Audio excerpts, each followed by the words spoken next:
Hello everyone, I'm Dr. Ruhland from the St. Paul Pet Hospital. It's July in Minnesota, and this time of year gets to be peak season for environmental allergies in our dogs. And if you suffer from hay fever, or if any of you viewers suffer from environmental allergies, you know that the end of July, pretty much to the middle of September, is a time of year when the environmental allergies, or the pollens that are in the air, really wreak havoc on your upper airway system. Sinusitis, sinus infections, and just generalized, just not feeling very good. A lot of our dogs suffer from seasonal allergies as well, although they don't suffer from the upper airway clinical signs that we do.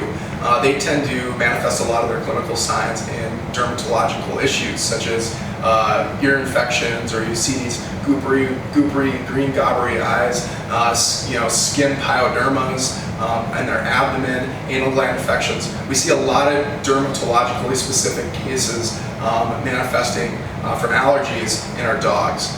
Cats do as well, not quite as often as dogs, and in dogs it tends to be a little bit more seasonal this time of year, this end of July to September. So I got a couple pointers and a couple tips to help some of you with either dogs that you believe have allergies, or your dog that you're managing currently. A couple things to note. First off, a lot of people come into the hospital thinking that their dog has an allergy to their food.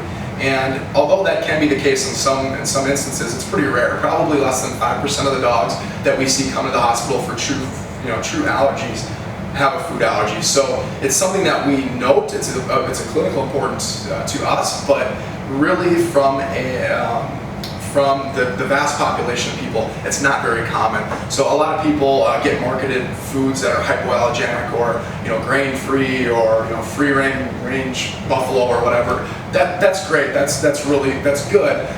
Although it's really not that important from the allergen, and I think a lot of people get inappropriately marketed a lot of those materials. So that's first and foremost. I would say overwhelmingly, over 95% or over 90% of our cases that we see here are seasonal allergy cases due to environmental allergies and pollens.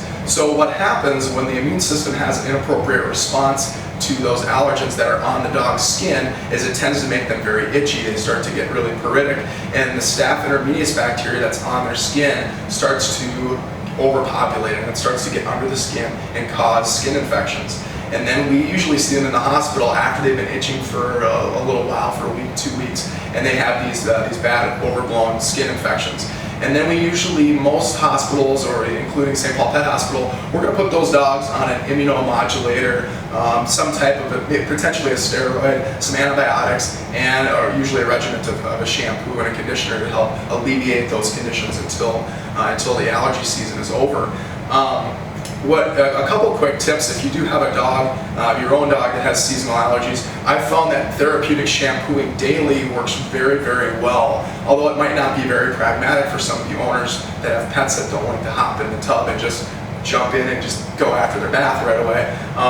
My lab, Maverick, who you guys have seen in videos before, this tends to really manage his conditions well, and as well as a lot of these dogs that are seasonal. I will shampoo them once a day, get those allergens and those pollens off of their skin and off their hair coat, and that also helps to regulate the bacterial load on their skin, and that really will give them a lot of therapy. And we can get away from a lot of these antibiotics and a lot of the antihistamines, steroids, immunomodulators. We can get away from a lot of that and just go to some of our shampoos. Now, the shampoos that you might be asking, which type of shampoos to be using, the over-the-counter ones work okay. Obviously, prescription shampoos recommended by your veterinarian are going to be a lot better for your dog's specific condition if they're managing something like an overgrowth of yeast or bacteria or something. So those are just a couple tips. It's important to notice too how to shampoo your dog. You can find some YouTube videos. If you go to YouTube and YouTube St. Paul Pet Hospital and medicated shampoo, it doesn't sound like rocket science, but sometimes people aren't appropriately shampooing their pets. That's about all from St. Paul Pet Hospital. Thanks so much for watching, and if you have anything else, please call the hospital at 651-789-6275, and we will be more than happy to answer some of your questions. Thank you.